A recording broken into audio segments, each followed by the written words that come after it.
नमस्कार, मैं अतुल चतुर्वेदी बोल रहा हूँ। द विजडम वीव के एक और एपिसोड में आपका स्वागत है। आज के इस एपिसोड में मैं चर्चा करूंगा एक राजनीतिक शख्सियत की, उनसे जुड़ी अपनी कुछ यादों की। ये राजनीतिक शख्सियत वो है जिन्होंने हिंदुस्तान की राजनीति में, भारत की राजनीति में, इंडिया की राजनीति में और विश्व की राजनीति में कुछ ऐसे मुकाम हासिल किए, कुछ ऐसे रिकॉर्ड बनाए जो अभी तक कोई तोड़ नहीं पाया है। पहला रिकॉर्ड है सज्जनता, शालीनता, सद्भाव और भलमनसात का।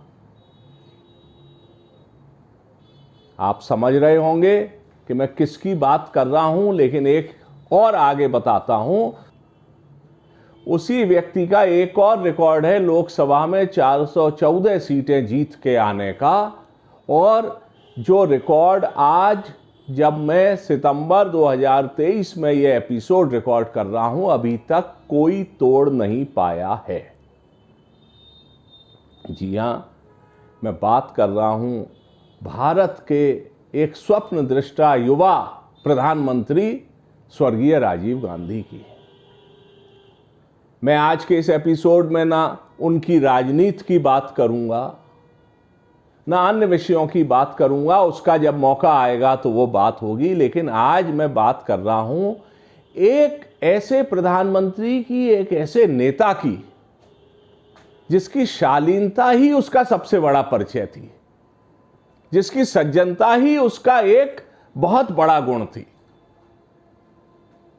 वैसे तो जो उनसे मिला वो उनके व्यक्तित्व का मुरीद हुआ। मैं अपना अनुभव आपसे शेयर कर रहा हूं। ये बात कभी 1988 और 89 के दौर की है, संभवतः 88 हो, 87 हो।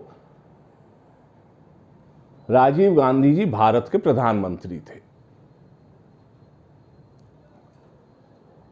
मेरा काफी आना जाना उत्तर प्रदेश के एक कद्दावर नेता रहे और केंद्र सरकार में मंत्री स्वर्गीय कल्पनाथ राय जी के यहां काफी था। और वो भी ऐसे था कि जब हम लोग अपने सर गंगानाथ जहाँ छात्रावास के हॉस्टल का फंक्शन करा रहे थे, तो हम लोग दिल्ली गए थे कि कोई चीफ गेस्ट कोशिश की जाए, और भी कुछ काम थे। तो हम लोगों की एक हॉस्टल के सब साथियों की टीम थी। तो उस समय ये नहीं था कि दिल्ली में सब लोग कहाँ रुकेंगे, कैसे है। तो हमारे बैच के ही एक श्री राजेश कुमार सिंह, श्री राजेश राय, जिनके पिताजी एमएलसी रहे थे, भाई जी बनारस रहते हैं। राजेश राय जी हमारे बड़े अच्छे मित्र हैं। उनके और कल्पनाथ राय साहब के पारिवारिक संबंध थे। उन्हीं के भरोसे हम लोग दिल्ली गए, और राजेश राय जी के प्रयासों से भारत सरकार में मंत्री रहे कल्पनाथ राय जी ने हम लोगों के ठहरने की व्यवस्था, आने जाने की व्यवस्था, खाने पीने की सब व्यवस्था कराई। कहने का मतलब यह है कि उस यात्रा की चर्चा तो फिर किसी और एपिसोड में करूंगा, लेकिन इस प्रकार से कल्पनाथ राय जी से मेरा मिलना जुलना हुआ, जो बाद में चल के काफी नजदीकियों में बदला। कल्पनाथ राय जी की लड़की की शादी थी। उस शादी में मैं भी इनवाइटेड था, और वो मुझे बड़ा उनका स्नेह था। तो उस शादी में हम लोग मौजूद थे। एक से एक वीआईपी लोग आ रहे थे शादी में। भारत के तत्कालीन राष्ट्रपति स्वर्गीय ज्ञानी जैल सिंह जी आए, न जाने कितने मंत्री आए। वीर बहादुर सिंह जी आए, जो उस समय संचार मंत्री थे, उत्तर प्रदेश के मुख्यमंत्री रहे थे, और उसके कुछ समय बाद दुर्भाग्यपूर्ण निधन हो गया उनका। वीर बहादुर सिंह जी से जुड़े किस्से भी कभी चर्चा करूंगा। अब क्या होता है कि थोड़ी देर में वहां पर एक अलग किस्म की सुगबुगाहट हुई। कुछ ऐसा महसूस हो गया कि वीवीआईपी मूवमेंट है। और थोड़ी देर में देखते क्या है दूर से कि भारत के प्रधानमंत्री श्री राजीव गांधी जी शादी में पधार चुके हैं।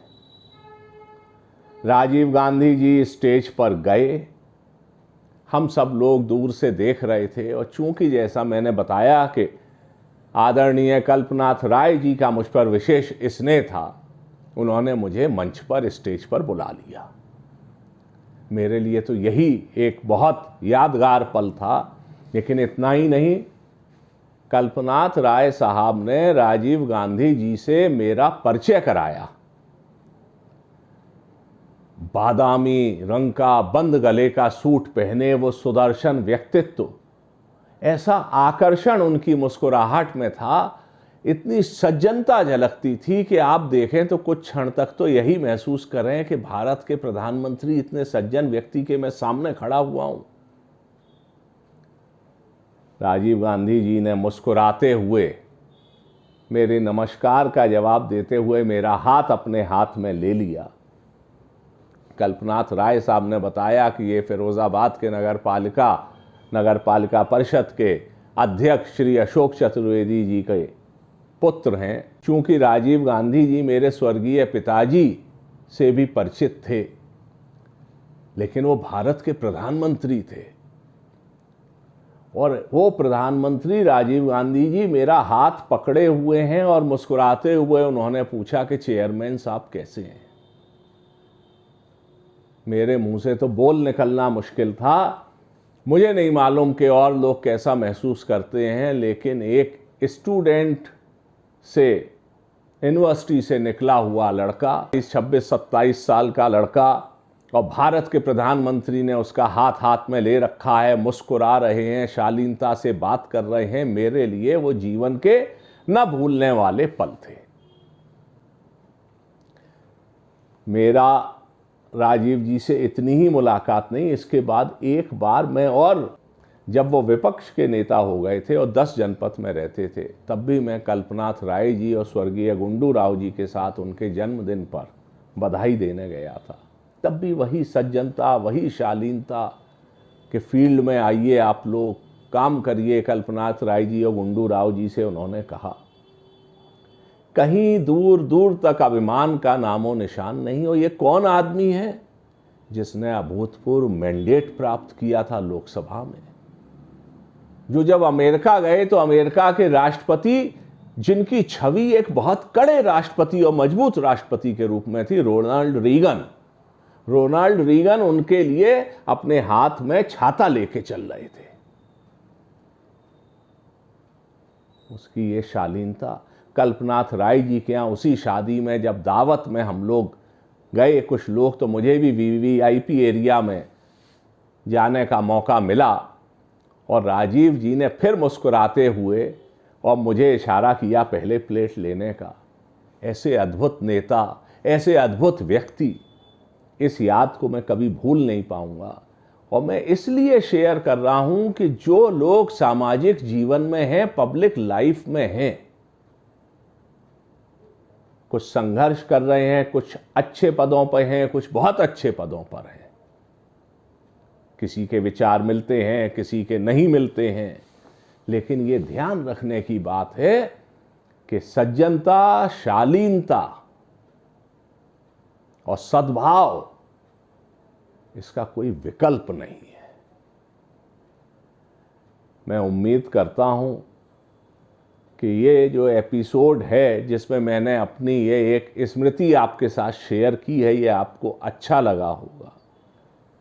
आगे के एपिसोड्स में मैं और कुछ ऐसी चर्चाएं आपको बताऊंगा जो अलग अलग क्षेत्रों के लोगों से मेरा मिलना हुआ, उनके साथ कैसा मेरा अनुभव रहा, इन सब बातों की चर्चा आगे करेंगे।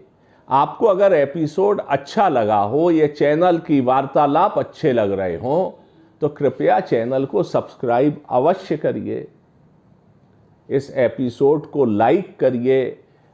आपको लगता है जिन और लोगों की रुचि होगी उनसे शेयर भी कीजिए, जिससे कि कम से कम मुझे लगेगा कि आप इसे सुन रहे हैं। आपके कमेंट्स, आपके विचारों का स्वागत है। उससे मेरा हौसला बढ़ता है। आज के इस एपिसोड में बस इतना ही। जल्दी अगले एपिसोड में मिलेंगे, तब तक के लिए मुझे आज्ञा दीजिए। धन्यवाद, नमस्कार।